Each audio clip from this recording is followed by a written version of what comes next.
Hello everyone and welcome back. My name is Snow and here we are finishing placements for Heroes of the Storm Season 2 of 2017. As the last game was pretty one-sided considering we had a Gazlo and a Butcher, here we are finishing my 10th game. Last season I was placed in Platinum, so hopefully I should be placed in Platinum again.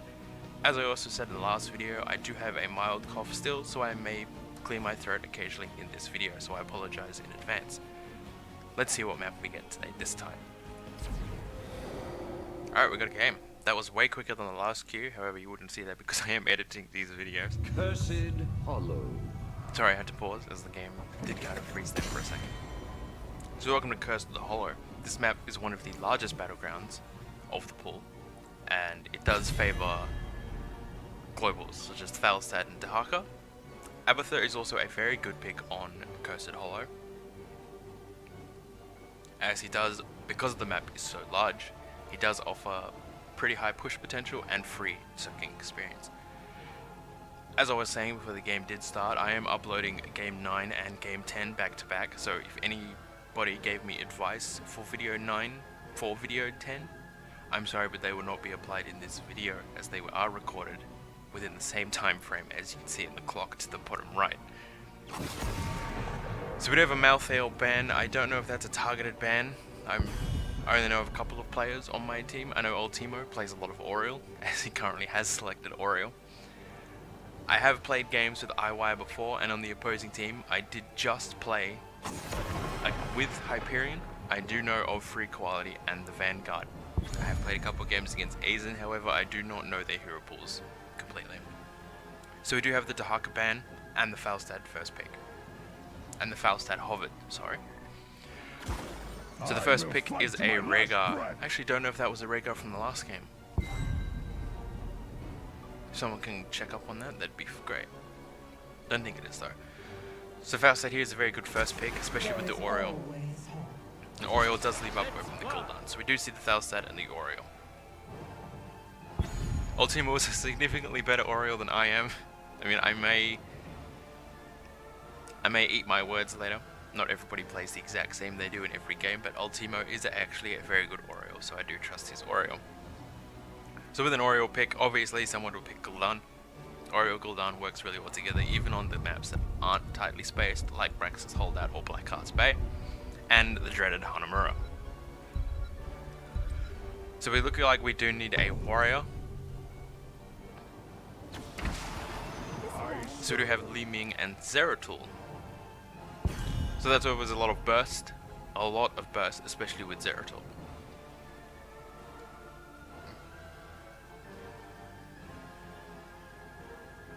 The lobby chat is still the same chat as the last game, so try to ignore that. As you can see, my team is not talking about their draft at all. So the second ban here, most likely is going to be one of the tanks, which may limit my tank pool as well, which is very limited to begin with. I don't play Diablo, I'm really bad at Diablo. I don't play Leoric. I don't think of Tyrael as a solo tank. So as we see, we do see the ETC band, which is one of my most common tanks, but that's fine. And we do see the Vala. Vala is probably one of the highest sustained ranged assassins at the moment. So it's pretty common to see that band. So my tank of choice is most likely going to be Arthas, especially good against the Zeratul because he breaks stealth really easily, and able to catch the Li Ming and the Rhaegar. Also, Arthas and Gul'dan work really well together, ironically. So I'm going to lock in the Arthas here. Frostborn hungers. I will not. Some of you might find it funny that my name is Snow and I am playing Arthas. It's just a pure coincidence I didn't get the name Snow from the Lich King himself. So I expect they're going to pick up a tank here. We may see an Anub'arak or a Diablo. Maybe even a Murden. Even a Stitches would work. But most likely it's going to be Garrosh just because he's quite powerful at the moment in Hero League. But the options could be Anub'arak, Garrosh, Varian, Murden. For the frozen throne. So we're going to see the Anub'arak. Second tank might be given. And it is. So they pick a Diablo. Sorry for having the heroes like screen up. I couldn't think of the heroes' names. So a second support for this team may be a little strange, but it's a bit different. I mean, we do have a lot of damage already. I wouldn't mind having maybe a second sustained damage to deal with the 2 tanks, but I understand the Uther pick, especially for the Divine Shield, with the amount of burst and dive that they have. With the 4 burst characters that they do have, a new rag being burst, it's kind of my fault, but he does have a lot of dive. So I am going to edit this video to avoid loading screens, as I usually do, as some people do have potato PCs. So I'll see you all in a couple of minutes. Alright, welcome to the game. Game number 10 of my placements this time. I am playing a warrior. I'm playing Arthas, Lich King. My team is Gul'dan, Uther, Falstad, Oriel, and myself on Arthas. We are versing Anubrak, Diablo, Rhaegar, Zeratul, and Li Ming. As I was stating in the loading screen before the cut, they do have a lot of dive, so I do understand the second support with the Uther, especially if he takes Divine Storm. 10 seconds. Now for the level 1 talents, I am going to take Frost Presence, 5. as once again they do have a lot of melee 3, DPS, so I am able to stack my quest 1. really high and get it done Let really the early. So battle I'm going to take begin. Frost Presence at level 1. I do like taking Rhyme, you know, block is always good, and Frostmourne Hungers is usually a funny build if you want to take the D build, because you can run around and saying jokes such as, I'm going to give them the D, haha, immaturity.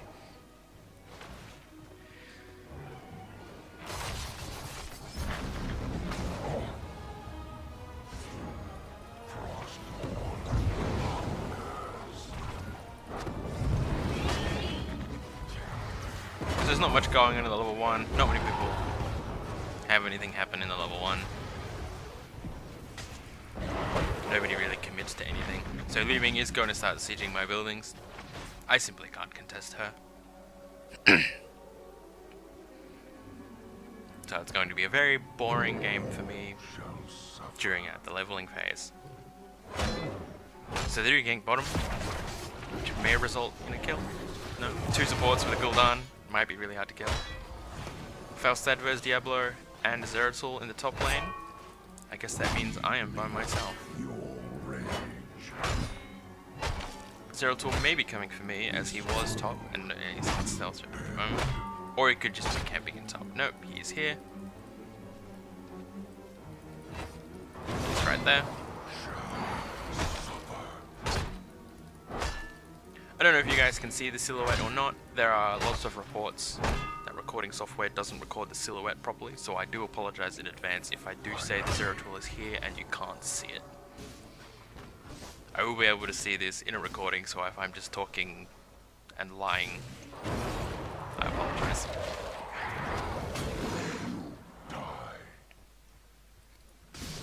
So Zeratul is pretty aggressive. He likes his minions, so he's aggressive for his minions, I suppose. Choose a So the Falstad 1v1 to Diablo. That was an accidental press.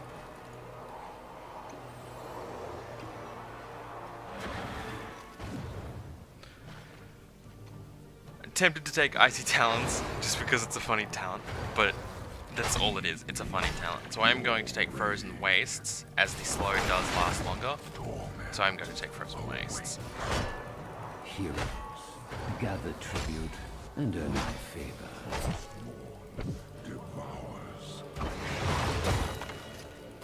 So the first tribute does spawn. For those who don't know, the mechanic of this map is obviously tribute spawning. You pick up 3 tributes and the enemy team is cursed. All of their minions spawn with 1 health and all of their buildings do not attack. So here we are, we have a team fight going on. We should be able to kill this Zeratul because he's rooted. I'm going to hunt him down because his blink is on cooldown and he should be dead. He is dead. So we're going to go for this Diablo, which I don't think is a wise choice because it is a Diablo. So we disengage from the fight. So the Diablo does actually come back, so we'll root him and we'll actually get the Diablo killed. This is our fount of power. So we are going to pick up this first tribute, as the Li Ming is too far away to poke all the time. That's good zoning from Ultimo. So I'm going to go back to middle, start getting soaked again. Pretty boring game for me. You know, tribute, go get the tribute, go back to soaking. not much really happening. So bottom does look like they're getting ganked. Once again, 2 supports and a Gul'dan. I don't think not much is going to happen in that lane. I'm actually being jumped on. That was awkward. So Arthas' Diablo is more of a tickle fest. We don't have enough damage to kill each other. So level 7 is usually a tricky choice for people. I know a lot of people take Rune Tap, especially if you take Icy Talons at level 4, sorry. More attack speed, more healing. But I'm going to take Icebound Fortitude just because they have a lot of CC, and reducing CC effects on myself is really good, so I'm going to take Icebound Fortitude. Icebound Fortitude does also increase armor, but I personally take it for the reduced disable effects. The choice is simple. So as you can see, the second tribute is spawning in 10 seconds, so I'm going to put some damage on this Diablo. And the Liming does appear here, so I'm going to slowly walk out. So I'm going to go up to help the team with this tribute. Being the frontliner, you frontliner should always be with your team. So Zeratul is here, he does have his blink, which he does use. If he throws me, I'm going to pop Icebound Fortitude for the extra armor. Root them and slowly walk out with you. That's a lot of heals. So we do a lot of poke with the Gul'dan. He can life tap a lot. Or it will heal him up. Hopefully the Uther doesn't die here. So we should be able to kill Zeratul. No, he does get out with the blink, of course.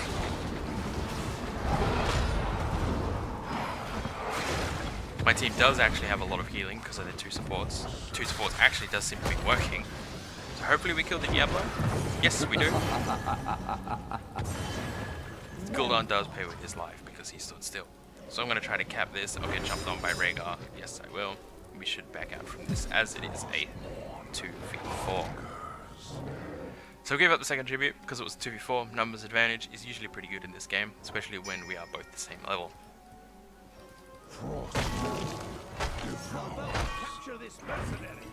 Level 10, because we have 2 supports, I'm most likely going to take Sindragosas Fury. I think that's what it's called still. Summon Sindragosa, okay, my bad. So I'm going to take that just for the more initiate. I don't really need the extra healing from the Army of the Dead. This is fine, I'm just going to walk out. Don't need the extra healing from Army of the Dead because we have 2 healers.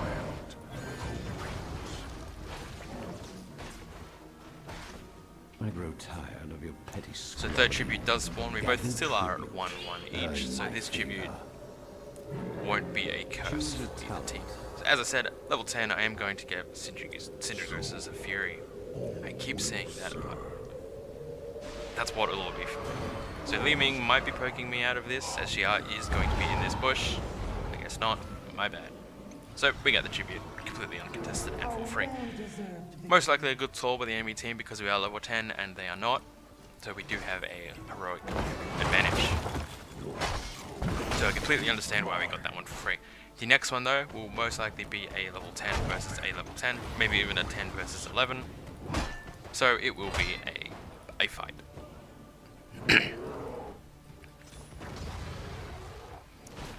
So as I was saying before, we do see the Divine Storm picked up by the Uther, which is really good for the amount of dive that they have. So I'm going to put some damage on the Diablo. Not really that important, because I will always just walk out of it like this. Get some free quest stacks, of course. He can't kill me, I can't kill him. Pop this with the extra armor, and just count. We'll tap. I need to go a bit far. So, and the Diablo is kind of, he is full health. So, wasn't worth it in the end, but I did get my quest completed, as you saw. One of them at least. So third tribute is spawning, which will be a fight. I will try to catch this Diablo actually, as my team is right here. And because I am bad, I completely missed every single skill shot, so I'll just walk around him and slow him. But I mean, it's a Diablo. I don't think he will die.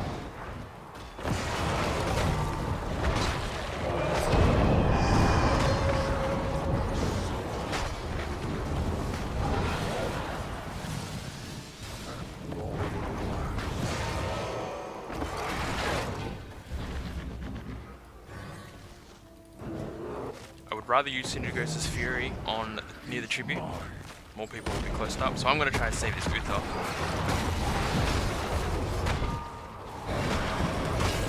because in turn I've got the Zeratul blocked here too. So it's just me and him. So I'm going to body block the Zeratul. He'll try to get out with the blink, which he does. Most likely will me being dead unless I get healed by the two supports. Or Divine Shielded, that works too. That's a really good Divine Shield. But I am slightly out of mana here, so I can't really do much. So hopefully we can do something before I have to go back. I will try to block the Arcane Orbs like that.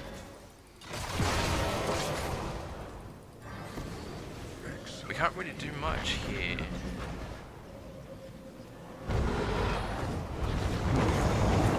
Okay, as they have committed with the Apocalypse, I am going to throw Sindragosas' Fury out and probably die while casting. So I did throw it out before I died, which kind of did slow them.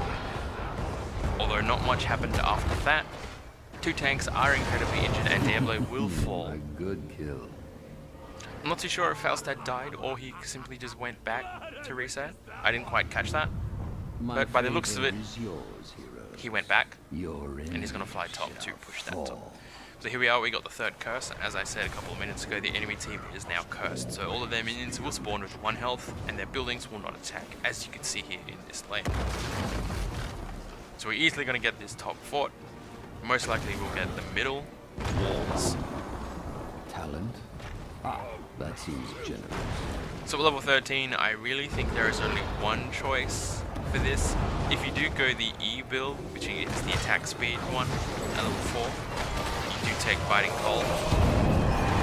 But I am going to take Shattered Armor here, especially because they have 2 tanks. So extra damage on the 2 tanks is really good. So I am going to take Shattered Armor. So I'm most likely not going to chase this Diablo. Get the Diablo, I'm sorry. I'm chasing them like that. So we should be able to get this middle fort as well. Falstad will zone them out. He does have Mighty Gust available. So we do get the middle fort. He actually dies to minions. I think he might have... Interesting. I didn't catch that. I don't think... If he's in the Fog of War, I'm completely sorry that I missed that. That's kind of... I wouldn't say embarrassing because I didn't see it. Strange. Awkward. There we go. I'll use awkward. So we are going to do this boss. I mean, it's pretty good for a boss at the moment. Numbers advantage. Most of our heroics are up. Arthas is very good at holding points, especially such as bosses. He can sit on the point. Constant damage. Gul'dan. Very good also with the Horrify. One well-timed Horrify, well-positioned Horrify, I should say, can steal a point.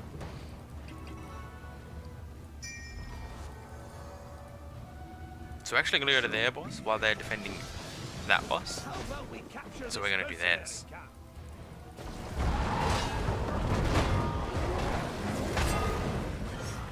So my level 4 quest was actually completed. I didn't actually see the time that was completed. So that will give me extra duration on the... I walked into that. You can offer me for that. So we're going to go to their Perusa camps as well, or their night camp, as most people call it. This game is looking significantly better than the last game that we played. So hopefully I end up doing my places as 5. So they are actually going to jump on us here, so they do find us. I am separated here. I'm going to stay on this point as that minion is almost dead. So I get the point. I'm going to try to walk out of this with a Sindragosas Fury up the lane. Freeze multiple of them, try to kill the Zeratul off. The Zeratul does fall. I am going to chase the Diablo as the Noobrag is looking to commit suicide. Which he does get out because he is a Noobrag. He is a bug. So we're going to go bottom to push with the boss. As we do get the night camp pushing middle, they do have to deal with that because I unintentionally froze the structures, which I completely forgot that does happen. So level 16, I'm going to take the root. That is by far the best talent on this tree. If you see anybody else taking this talent, they're kind of really hindering themselves, I would say. Having a root on a front line is really powerful. So I'm going to take Remorseless Winter. So I'm going to kill that Zeratul, he does fall. That was a really well-timed Crystal Aegis. Keep destroyed. Looks like Ultimo is still a really good Oreo, so he didn't make me eat my words from the start from in the draft. So the Falstat's going back to reset as he'll most likely fly to us, or we should be able to get this uncontested and he can fly top to defend. It's looking like he's flying top to defend, and we got that uncontested, so I'm going to go middle, so I guess experience.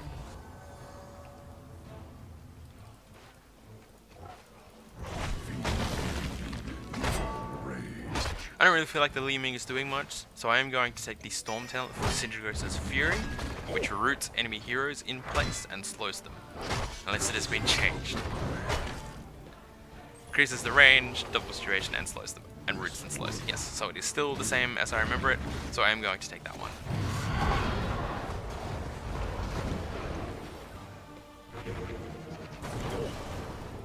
I'm catching the orbs with my face, as a good tank should always do. Not really.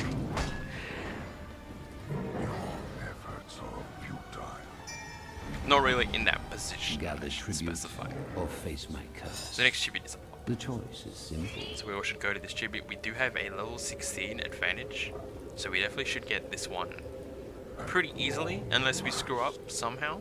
And especially with two people revealing themselves down bottom, we should get this one really easily. However, they may trade the middle wall. So we are going to go middle to contest. I'm going to sit here, just strut myself in, reveal that I'm here. He may go for a Mighty Gust, which I am going to commit on. I'm going to throw the Sindragosas Fury, and we are going to kill this Li Ming. She does fall. So we're going to kill this Nubrak as well. Double kill. And we should go for this middle keep. Destroy this spore. Killing spree. At the moment, most teams would go for the Merc camps. A lot of teams would actually go for Merc camps in a situation like this. But getting a keep 16 minutes into the game is a really good call. So we are going to kill this Diablo because I will body block him in. However, he does get ancestral healing.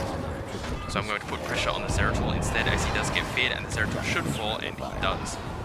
So we're going to kill the Moonwell because I hate Moonwells. It's good enough reason, I think. So I'm going to put some damage on this keep. Hopefully get it, but I don't think we will. So I am going to break this cocoon. The cocoon is broken. We do get the tanks get Mighty Gusted into us, which is rather unfortunate, but it should be okay. The new break isn't doing much damage, so I'm not going to try to protect him, as I may actually get the kill for him as he tries to retreat. The Diablo is being Diablo, so he will die. That was kind of silly going in, so we will get this middle keep eventually. I'm trying to get this regen globe, and I keep misclicking. Keep destroyed. So we do get the middle keep, and we do have a significant advantage right now. We should be doing these bosses while we get this tribute as well, but I think getting the tribute is actually more important at the moment, as they will be cursed. So I think when they are cursed, we should definitely push a keep. Well done. A lot of teams, when their enemy team is cursed, will go for Merc camps. You don't get a lot done with mercenary camps during a curse. You should always look and try to push the structures down, and then receive the Merc camps, as the Merc camps will go further. There's probably more reason to it than that, but that's pretty much common sense that I've been using ever since I've been started playing. So as I said, I will take the Storm talent for Sindragosas Fury, and we are going to get this top keep. They can't contest us at all, as they are level 16 and we are level 20. We do get VP Apocalypse comboed, but the Apocalypse does miss time, which is rather unfortunate. I'm going to go to the Sindragosas Fury out to slow them all. It actually got cancelled. I didn't know it could get cancelled. So I'm going to put the Anubrak just because he has full health. Sindragosas Fury does actually come back here. I am going to go back in on the Diablo to help save the Uther. The Falstad does actually fall to the Anubrak because I was distracted by the Diablo on the Uther, which is a good time. So we should be backing off here. I may actually use Sindragosas Fury to help us retreat, and I will actually use it to help the Uther outlive. I may actually kill the Zeratul because it unintentionally clipped in, and we are going to go back in, and we are going to get multiple kills here. Hopefully kill the Diablo, which he does fall. And the Li Ming is actually looking at Sindragosas Fury. Did actually change the game completely unintentionally. Nubrak does fall, and this may be the end of the game. Most likely is, as we are calling GG well played. This will be the end of the game. So this is the end of my placements. Let's see where we get ranked. I did end up being 5-5, which is rather unfortunate, but I did get placed platinum last season, so hopefully I get placed platinum again or high gold. That's what I'm expecting at the moment, so let's see what we get. Once again, Gul'dan getting the MVP. Pretty sure Gul'dan got the MVP in the last game too. So I don't know if that's favoriting Gul'dan, but both of them did actually do really well. This Gul'dan and the other Gul'dan. I did actually like doing the Oriole. That sounded really wrong, so phrasing. I did like the play from the Oriole, so I'm going to give the commendation to the Oriole. So here we are. Let's see what we get promoted to. We do get promoted to Platinum 2. As I remember, that is actually higher than what I got last season, as I did actually end the season of last season in Platinum 4. So Platinum 2 is a really good accomplishment for me. I'm not going to push myself any higher. I may play occasional Hero League games every now and again, as the season does actually end in a couple of days of this video's recording. When this video is uploaded on YouTube, the season may have already ended, so I'm sorry in advance. So let's look at the statistics for this game. As I said, this game was pretty one-sided. I didn't actually notice the death tally until this screen right here, so 20-5. Very one-sided, but I did that actually. I do think that was because of the double supports, the Divine Storm negating a lot of the burst damage, as I saw myself getting Divine Storm. Wow. Divine Shield negating a lot of that burst damage. I got Divine Shielded once during that game, which saved my life. Crystal Aegis is also sort of like Divine Shield, except it does damage. Let's look at the talent, see if there's anything out of the ordinary. Gul'dan not picking a Storm talent, so I think there's kind of in the middle of a fight because it was pretty chaotic from level 20 to the end of the game, so not picking a Storm talent, it's perfectly fine, I guess. Every other talent looks kind of standard. I mean, there's no real... Oh my god. I mean, Li Ming going complete orb build, I don't know if that's normal or not, but it's a fun build.